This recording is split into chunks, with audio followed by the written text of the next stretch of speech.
Os podcasts do Público têm o patrocínio da Almedina. Visite as livrarias Almedina e abra as portas à cultura e ao conhecimento. Afinal, como dizia um famoso intelectual português, o que não sabemos hoje, saberemos amanhã. Visite-nos também em almedina.net. Le pacifisme et tout ce qu'il recouvre, il est à l'ouest. Et les euromissiles, ils sont à l'est. We shall fight in the hills. We shall never surrender. Não estamos mais isolados. A solidariedade europeia não nos faltará. Diplomatas, um podcast de análise da atualidade internacional com Teresa de Sousa e Carlos Gaspar. Olá a todos, muito bom dia. Este é mais um episódio do Diplomatas, um podcast do Público e do IPRI. Eu sou o António Saraiva Lima e acompanham-me, como de costume, a jornalista Teresa de Sousa e o investigador Carlos Gaspar. Estamos a gravar na manhã de quarta-feira, dia 26 de março.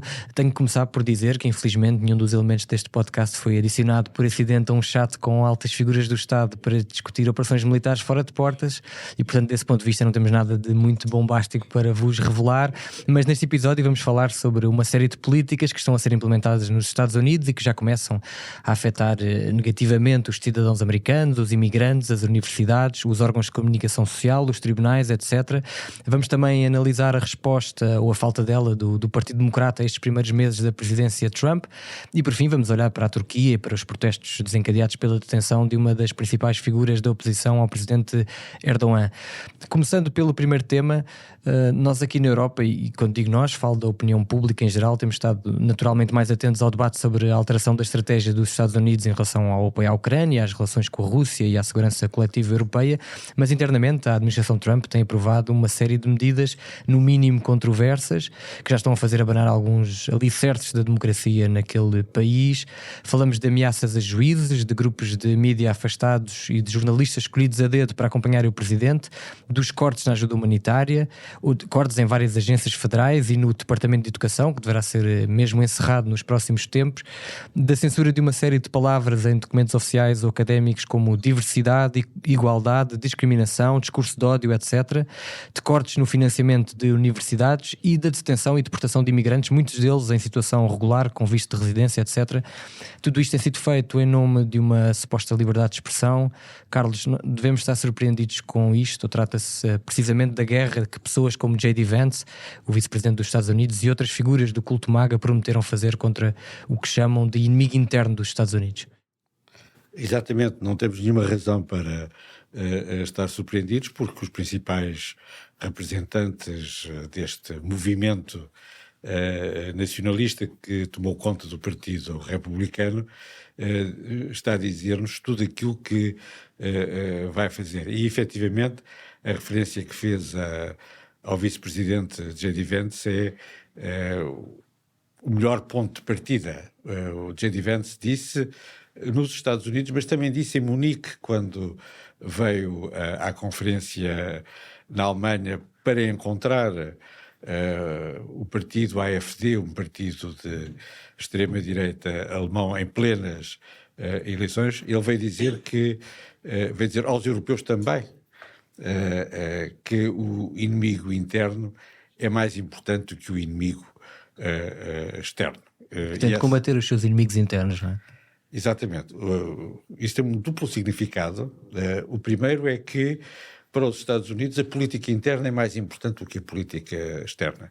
E não se pode ser uma grande potência internacional e subordinar a política externa à política interna. Portanto, é uma confirmação que nos interessa de que os Estados Unidos, de certa maneira, relegaram para um segundo plano as suas responsabilidades internacionais, a sua projeção internacional, e que a sua prioridade absoluta é a política interna. E tem uma visão catastrofista sobre o estado da situação interna nos Estados Unidos.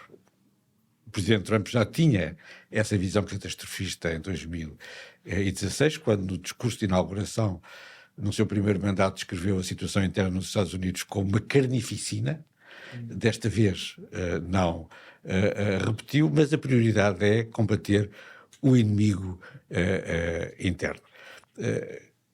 A própria expressão é o meu segundo ponto, é reveladora neste sentido que numa democracia liberal não há inimigos internos. Na política democrática há rivais, há adversários, mas não há inimigos. Isto é uma linguagem típica dos agentes totalitários. É uma espécie de bolchevique de direita que nos está a dizer aquilo que os bolcheviques originais nos diziam. Para os comunistas, como para os nazis, o inimigo interno é obviamente mais importante do que o inimigo externo, se é que é possível fazer a separação entre os dois. E nesse sentido é inquietante ver o vice-presidente dos Estados Unidos e um potencial próximo presidente dos Estados Unidos usar uma linguagem totalitária. É este quadro do inimigo interno, da luta prioritária contra o inimigo interno, que conduz toda a política interna do presidente Trump, que lhe dá o seu sentido último. Esse é o meu terceiro e último ponto. Eu julgo que há uma agenda interna, a luta contra o inimigo interno, em todos esses registros que vão desde as universidades até às escolas, ao Departamento de Educação, às agências de assistência externa, à pressão sobre juízes independentes ou juízes de esquerda, e a tentativas sucessivas de limitar a divisão de poderes e de concentrar todos os poderes no executivo, na própria ação do Presidente. Essa tendência clara e marcada tem como objetivo realizar um programa, uma espécie de blitzkrieg, uma vez que estão em guerra contra um inimigo interno, pode-se usar esta expressão para tornar as mudanças na política norte-americana irreversíveis nos próximos 2 anos, antes das eleições intercalares. O Presidente Trump e o seu Vice-Presidente têm uma ideologia, um programa e um calendário para executar esse programa. Teresa, no texto da sua newsletter da semana passada, intitulado Chegou a Vez das Universidades Americanas, a Teresa lembrava a importância deste tipo de estabelecimentos de ensino para o soft power dos Estados Unidos e para a sua capacidade superior de investigação científica. Nós temos falado aqui muito no podcast sobre o declínio norte-americano na cena internacional. O que lhe pergunto é se este ataque às universidades pode ser mais um tiro no pé desta administração, no sentido do aceleramento desse declínio. Sim, a única correção que eu fazia aí é que deve ser um tiro mesmo na cabeça e não no pé. Porque eu nessa newsletter referi a uma entrevista que fiz ao Manuel Castells, o grande teórico da sociedade de informação, já aqui há muitos anos, em que lhe perguntei qual era a maior força da superpotência americana, o poder militar, o poder económico, e ele respondeu imediatamente o poder das suas universidades. É delas que tudo emana. O colunista do Washington Post, Fareed Zakaria, fazia também, escrevia também uma das suas últimas colunas sobre essa questão, com quantificações, o número de universidades americanas que estão entre as 25 melhores do mundo, são quase todas, o número de investigadores americanos que são de topo, o número de prémios nobres americanos em todas as ciências, que é também o maior do mundo, e quando nós vemos este ataque sistemático, já é sistemático, às universidades americanas, sobretudo às de Ivy League, justamente, a Harvard, Columbia, Yale, muitas outras, verificamos aqui os riscos enormes para os Estados Unidos daquilo que o Carlos estava a falar, o inimigo interno. E há dois inimigos internos que estão ligados com o conhecimento e com a informação, que já foram declarados oficialmente e em público por Donald Trump e por J.D. Vance como inimigos internos. J.D. Vance disse numa intervenção pública que as universidades eram um inimigo interno dos Estados Unidos, e disse antes mesmo da tomada de posse desta administração que ela teria uma política agressiva, foi a expressão que ele utilizou, em relação às universidades e ao seu alegado wokeismo, que agora está na moda dizer que é tudo woke nos Estados Unidos, menos os republicanos MAGA, e Trump já tinha dito, e não perde a oportunidade de dizer, que a imprensa é um inimigo interno dos Estados Unidos. O que se está a passar é muito eficaz, como o Carlos estava a dizer, é muito rápido e passa por várias coisas. A primeira, que tem dado muitas notícias, são os investigadores, professores das grandes universidades que não são americanos. Uma das riquezas das universidades americanas é atrair pessoas de todo o mundo, não é? Como, por exemplo, aconteceu na Universidade Brown, em que uma das cientistas que tem uma investigação de ponta em relação aos transplantes renais nos Estados Unidos,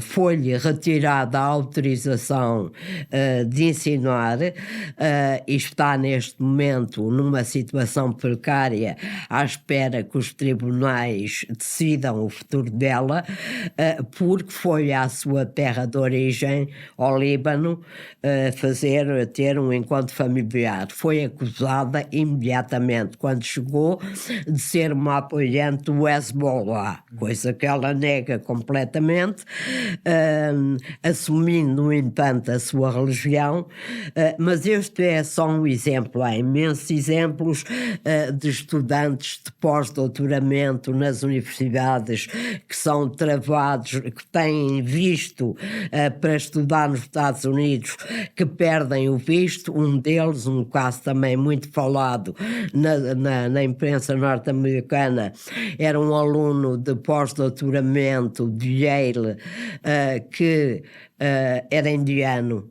Há imensos indianos nas universidades americanas, imensos, e têm todos posições muito importantes na investigação, porque era casado com uma palestiniana. Portanto, há aqui um problema de imagem que eles não toleram. Mas não é só isso.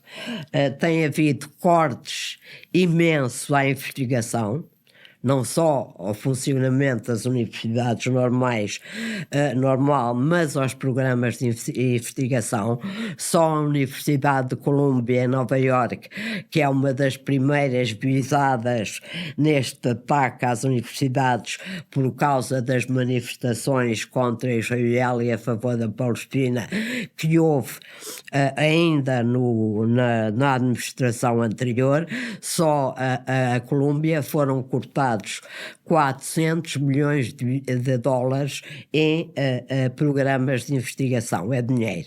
Nós sabemos que as universidades americanas têm muito financiamento privado de antigos alunos, de gente muito rica que quer devolver o que a sociedade lhe ofereceu naquelas universidades, mas sabemos também que a investigação nas universidades universidades americanas vive muito dos contratos que são feitos pelo Estado e, curiosamente, em primeiro lugar pelo Pentágono, que tem interesse em financiar projetos de investigação que depois lhe vão render muito em termos de armamento, de estratégia, de imensas coisas. Tudo isto está a acontecer com uma rapidez impressionante. Há casos como da Colômbia, em que a imprensa democrática americana diz que a universidade se sujeitou às pressões do governo, da administração. Há outros que ainda não foram atacados de uma maneira tão vigorosa, que tentam resistir, mas isto vai ter efeito. E era o que dizia o Carlos, tudo isto se processa a uma velocidade absolutamente extraordinária. Eles não ficam a pensar, não ficam a definir como é que vão fazer. Eles atuam a uma grande velocidade, justamente pela razão que o Carlos dizia, porque querem fazer tudo muito rapidamente e de forma irreversível. É esse o grande problema. Só uma nota final sobre esta questão das universidades. O objetivo também da administração é impedir o conhecimento autónomo, o facto autónomo, a verdade como facto fundamental para o debate público norte-americano. E uma última questão. Nós passamos anos, no final do século passado e no princípio deste, a estudar as transições democráticas. Há livros publicados. Há poucos estudos ainda sobre as transições autoritárias, que é aquilo que a gente está a ver neste momento. E vimos que na Hungria, na Turquia, numa série de países, na própria Índia, essas transições têm sido lentas, e que na América assumem uma profundidade e uma velocidade em relação a um sistema autoritário que nós não imaginávamos como possível. Sim, Donald Trump está há muito poucos meses na presidência. Há 2 meses e pouco.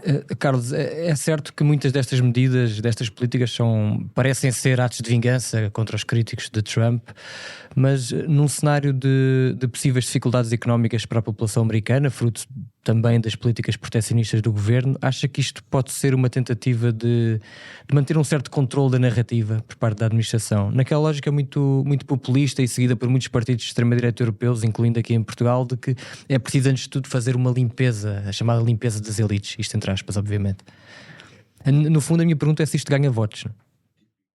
Típico das lógicas autoritárias, os Estados Unidos já tiveram um momento deste tipo, com o macartismo no princípio da Guerra Fria, e houve momentos complicados. Na altura o Departamento de Estado era o objetivo principal e não as universidades norte-americanas.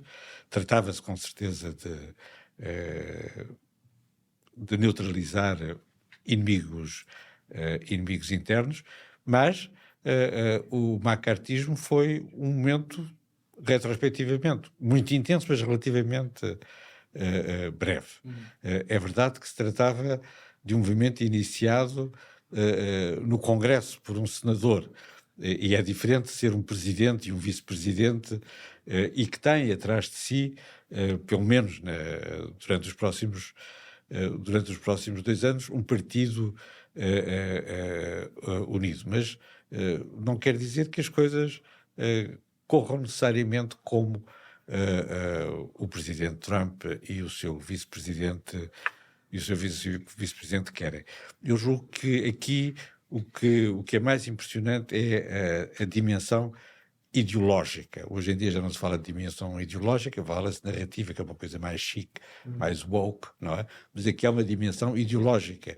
Isto é uma direita reacionária, nacionalista, que é capaz de mobilizar, como a esquerda liberal não é capaz de mobilizar, uma parte importante da comunidade política norte-americana.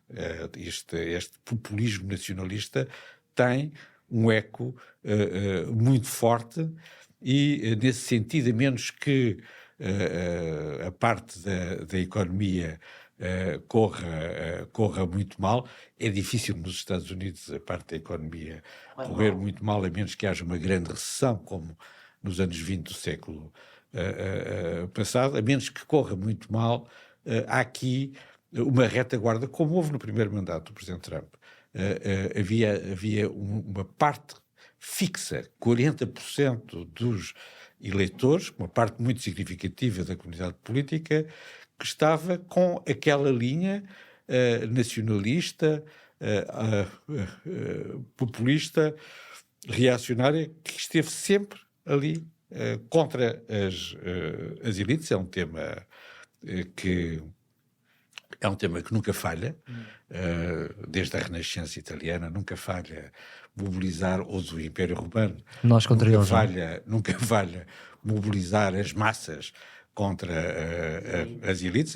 A esquerda, de resto, fez isso tantas vezes como a direita, mas a menos que haja efetivamente uma derrapagem que neste momento, eu não sou economista, ninguém prevê, não é por aí que este programa não é executado.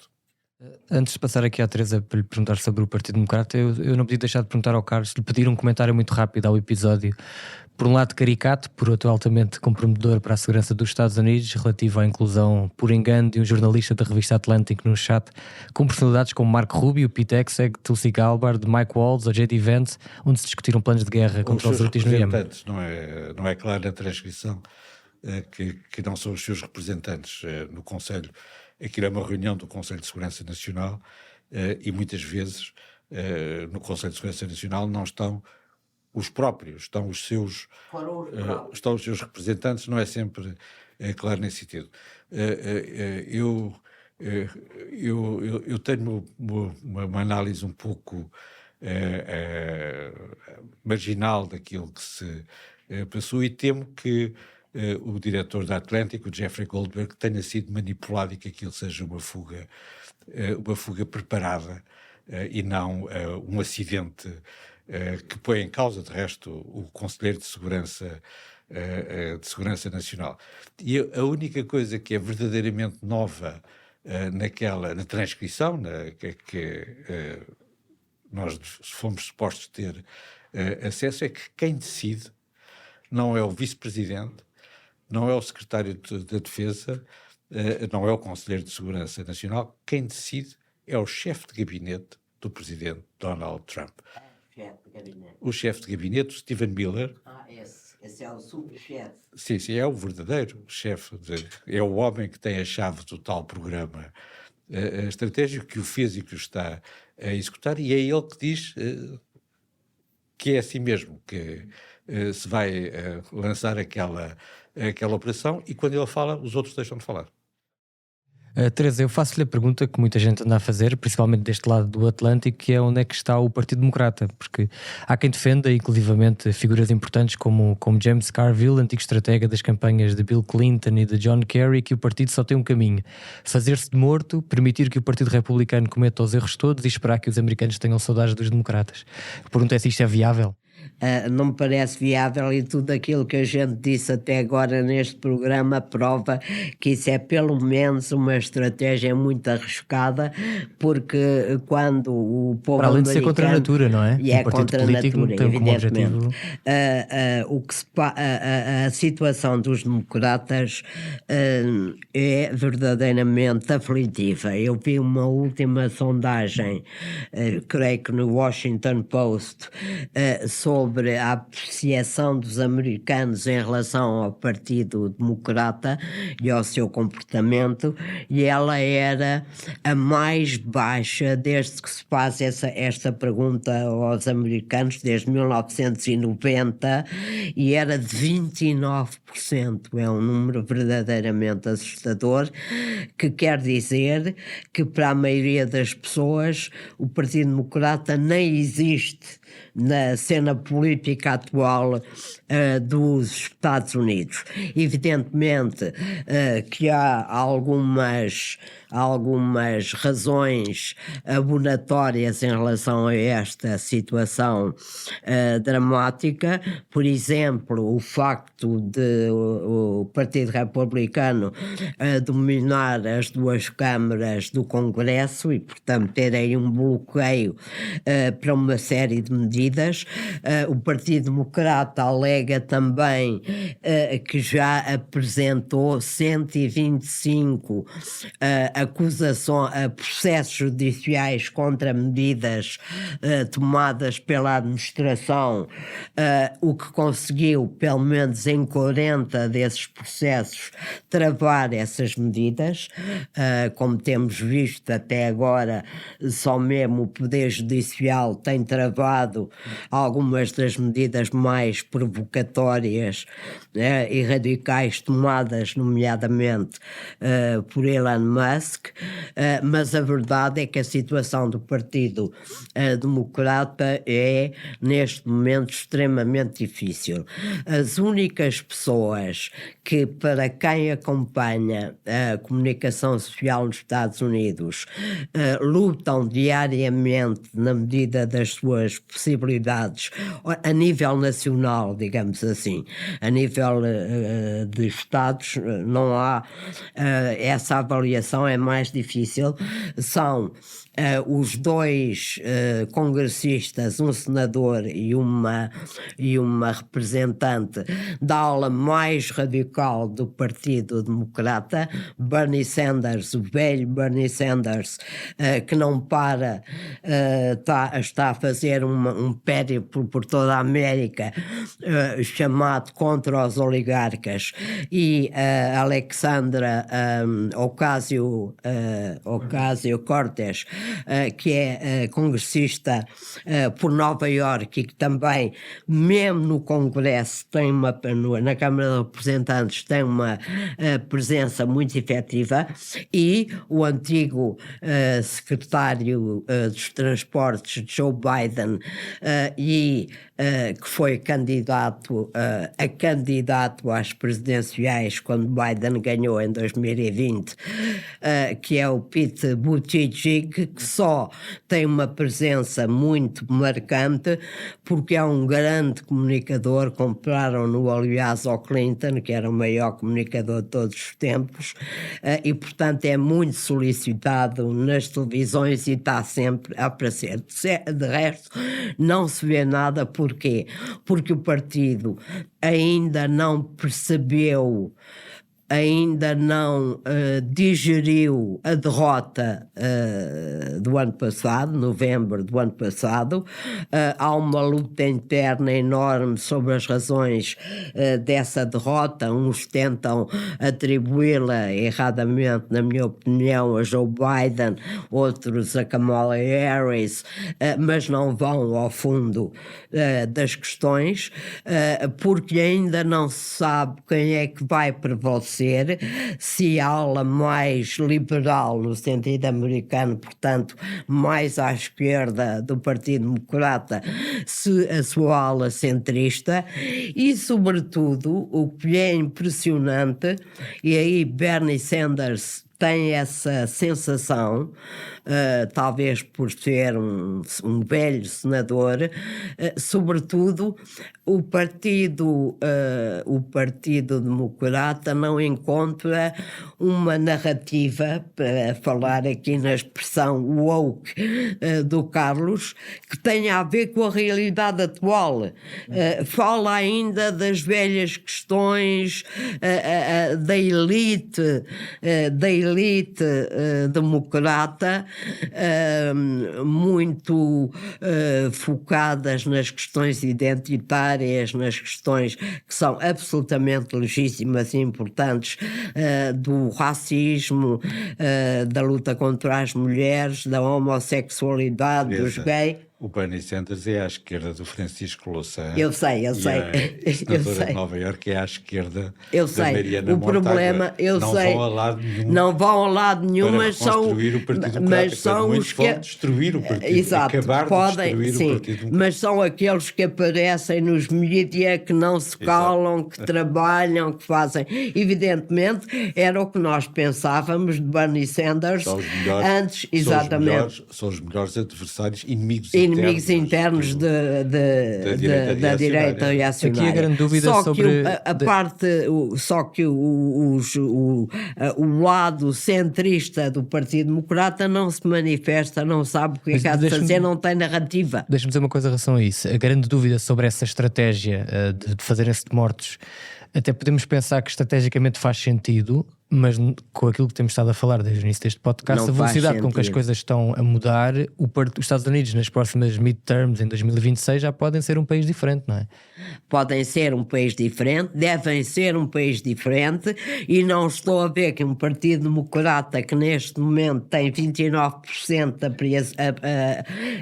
de apreciações positivas dos americanos, que não tem uma conversa que diga alguma coisa aos americanos, ainda não a encontrou. Há vozes. É um problema geral. É um problema da esquerda, das democracias. É um problema da revolução digital. Nós estamos a assistir à emergência de um novo modelo económico e nem a esquerda nem a direita encontraram uma narrativa, como é o termo do dia, para racionalizar, não é? Para integrar a sociedade e os comportamentos sociais nesse novo modelo económico. E aí a direita está mais à frente do que a esquerda, designadamente nos Estados Unidos, e é por isso que estão lá os homens das tecnologias todos à volta digitais, de Donald Trump. De certa maneira, a parte mais avançada da economia está à volta da direita mais reacionária. Exatamente. Que existe na tradição americana. E todos os nomes dos patrões das grandes tecnológicas já foram apoiantes do Partido Democrata, eram apoiantes do Partido Democrata. Exatamente, e estavam na inauguração de Trump em massa, portanto, é mais uma prova que os democratas ainda... Mas eu dizia há pouco, e insisto, há um problema geral do centro-esquerda nas democracias, na americana, na europeia, para encontrar um discurso, uma narrativa que vá ao encontro não tanto dos rendimentos de cada um, que querem ganhar mais. A economia americana teve a bombar, como se costuma dizer, nos últimos anos. Não há desemprego real. É porque não vão ao encontro das dúvidas, dos ressentimentos, das preocupações que hoje as pessoas têm e que são muito diferentes pelas redes sociais e pela própria evolução da economia e da sociedade daquilo que eram há 5, 10, 20 anos atrás. Muito bem, vamos passar agora à Turquia e apelo ao vosso poder de síntese, que já não temos muito tempo. Milhares de pessoas têm-se manifestado quase diariamente nas principais cidades do país nos últimos dias, depois da detenção de Ekrem İmamoğlu, presidente da Câmara de Istambul, apontado como o grande adversário de Recep Tayyip Erdogan nas próximas eleições presidenciais previstas para 2028. İmamoğlu, do Partido Republicano do Povo, foi acusado de corrupção e de apoio a uma organização criminosa, mas rejeita estas acusações, diz que têm motivações políticas. Carlos, como é que olha para este caso e o que é que ele nos diz sobre o estado de saúde do regime de Erdogan? O regime de Erdogan está numa deriva autoritária já há um certo tempo e é difícil classificá-lo como apenas uma democracia iliberal. É um regime autoritário com um presidente que, mais uma vez, domina um partido maioritário que, independentemente de manipular as eleições e de pôr os principais dirigentes da oposição na cadeia, tem uma retaguarda importante, mas que, pela primeira vez, está a ser posta em causa por uma mobilização sem precedentes. Nos últimos anos. Há 8 dias que as pessoas estão na rua em Istambul, são dezenas de milhares de pessoas, há milhares de manifestantes presos, eles vão continuar até ao próximo fim de semana a mobilizar-se. Esta mobilização pode mudar as coisas e precipitar uma transição pós-autoritária na Turquia. É importante sublinhar que do lado europeu não há uma resposta à altura, designadamente é o Partido Trabalhista que está a ser perseguido.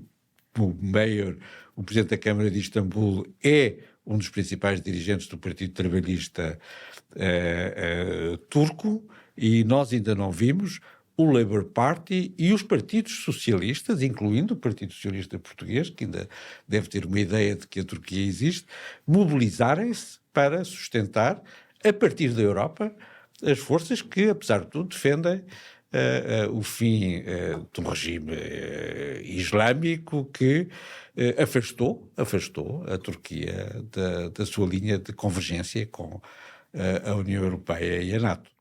Teresa, eu perguntava-lhe precisamente sobre isso, sobre a Europa, porque nós temos andado focados na Rússia e noutras autocracias, mas este é mais um lembrete de que a Turquia representa um enorme desafio para a ordem democrática europeia, tratando-se de um Estado-membro da NATO, obviamente, de um candidato à adesão, independentemente do atual estado dessa candidatura, e acima de tudo de uma peça decisiva para o futuro da segurança coletiva sem a participação tão vincada dos Estados Unidos. É exatamente, é por isso que Erdogan se sente tão à vontade para mandar prender aquele que podia ser o seu principal adversário nas próximas eleições presidenciais, embora elas só estejam marcadas para 2028.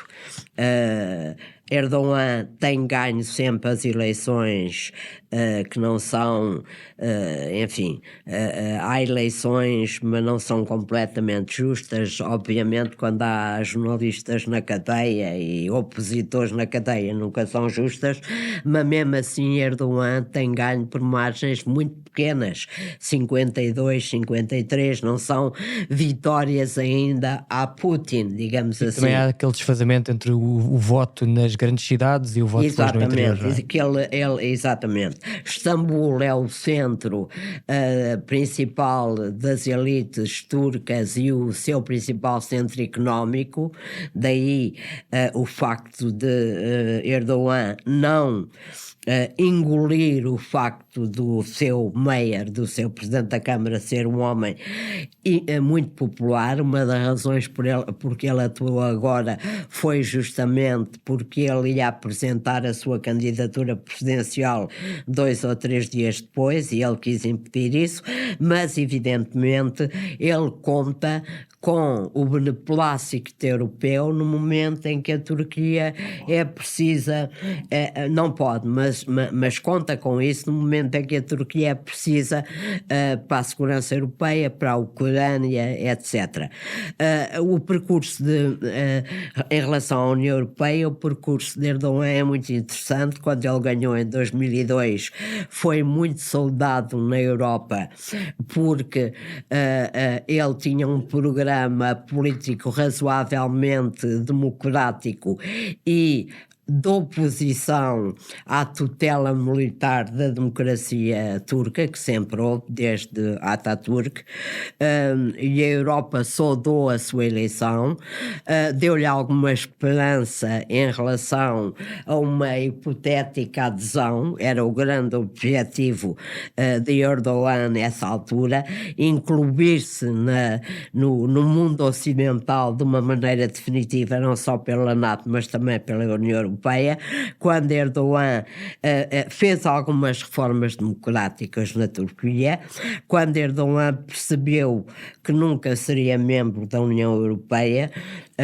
naquela altura, pelo menos, isso tornou-se muito claro, e enveredou por uma linha muito mais islamista e muito mais radical. Eu lembro-me que o que se dizia na Europa nessa altura, lembro perfeitamente, era a Turquia é um país importantíssimo porque vai provar que o islamismo é compatível com a democracia.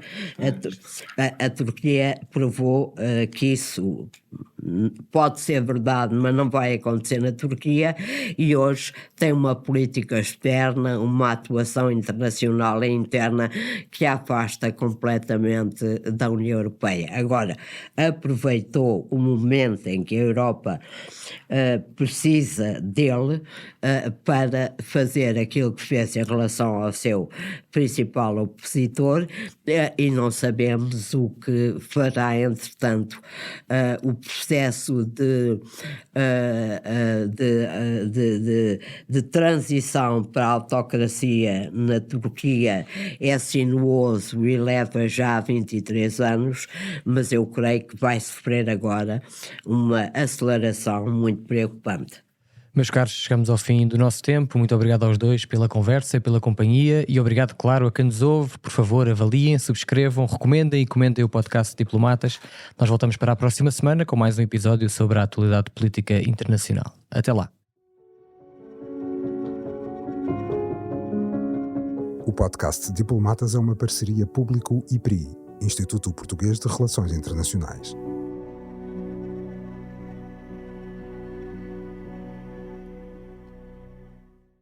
O público fica no ouvido.